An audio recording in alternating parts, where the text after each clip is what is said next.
Hello बच्चों, let us read this question. This question says assertion A, boron always forms covalent compounds. Reason are the small size of B3 plus favors formation of covalent bonds. और हमारे options हैं option A both A and R are true and R is the correct explanation of A. Option B both A and R are true but R is not the correct explanation of A. Option C A is true but R is false. Option D A is false but R is true. Option E both A and R are false. So हमारे इस question में given है assertion ए कि boron हमेशा covalent compounds form करता है और उसका रीजन आर गिवन है कि जो B3+ की स्मॉल साइज है वो फेवर करती है फॉर्मेशन ऑफ कोवेलेंट बॉन्ड. सो इस क्वेश्चन को सॉल्व करने के लिए हमें जो की कंसेप्ट रिक्वायर्ड है वो है physical and chemical properties of boron. So अगर हम हमारा असर्शन ए देखें तो वो कहता है कि बोरॉन हमेशा कोवेलेंट कंपाउंड्स फॉर्म करता है. सो ये जो हमारा असर्शन है वो बिल्कुल ट्रू है.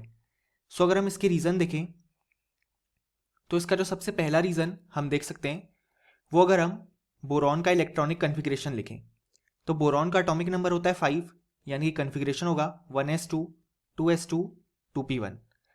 अब अगर बोरॉन को आयोनिक कंपाउंड्स फॉर्म करने हैं सो बोरॉन को आयोनिक कंपाउंड्स फॉर्म करने के लिए ये 3 इलेक्ट्रॉन लूज करने पड़ेंगे, यानी कि उसे फॉर्म करना होगा B3+ आयन. और ये आयन फॉर्म करने के लिए बहुत ही high amount of energy required होगी. इस कारण से ये जो प्रोसेस होता है वो बिल्कुल भी फिजिबल नहीं होता है. सो ये हो गया पहला रीज़न. दूसरा रीज़न अगर हम देखें तो हम जानते हैं कि जो बोरॉन है उसकी जो साइज़ है वो पहले ही बहुत ही स्मॉल है.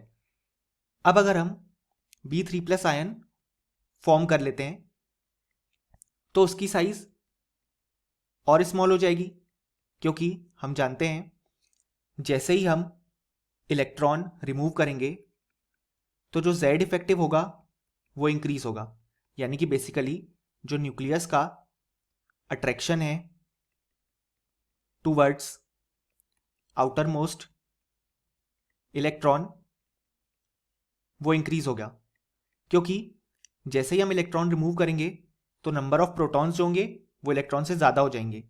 इसी कारण से अट्रैक्शन इंक्रीज हो जाएगा.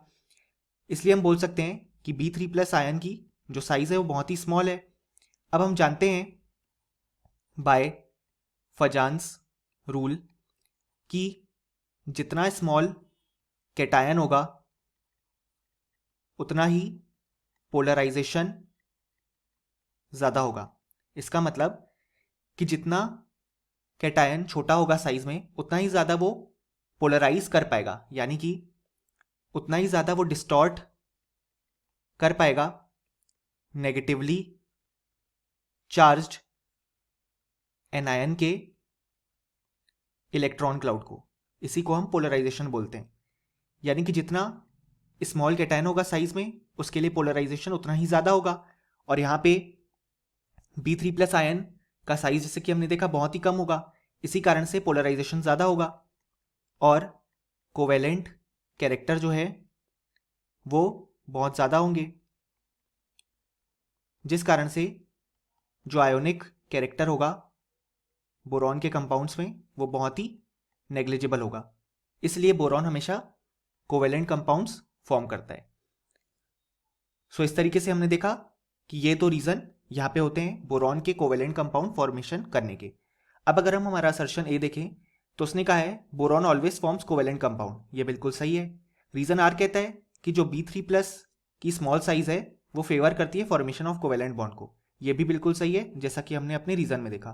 और हम देख सकते हैं कि जो रीज़न है वो बिल्कुल परफेक्टली असर्शन को एक्सप्लेन कर रहा है, यानी कि जो करेक्ट आंसर हो जाएगा वो हो जाएगा हमारा ऑप्शन ए कि both A and R are true and R is the correct explanation of A.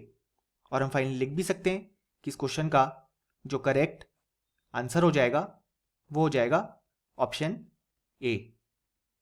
Hope you understood it well. Best of luck.